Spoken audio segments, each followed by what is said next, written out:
when I read Islamic history, and since I was a child, I loved Islamic history, and there was a Pakistani Muslim author, Naseem Hijazi, and I read Urdu and English both at the time, but Urdu was my preferred language.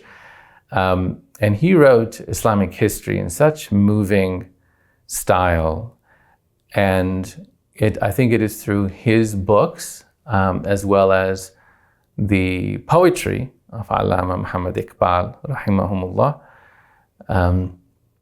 when I began to feel both the love and the pain for the Ummah of Muhammad sallallahu alaihi wasallam.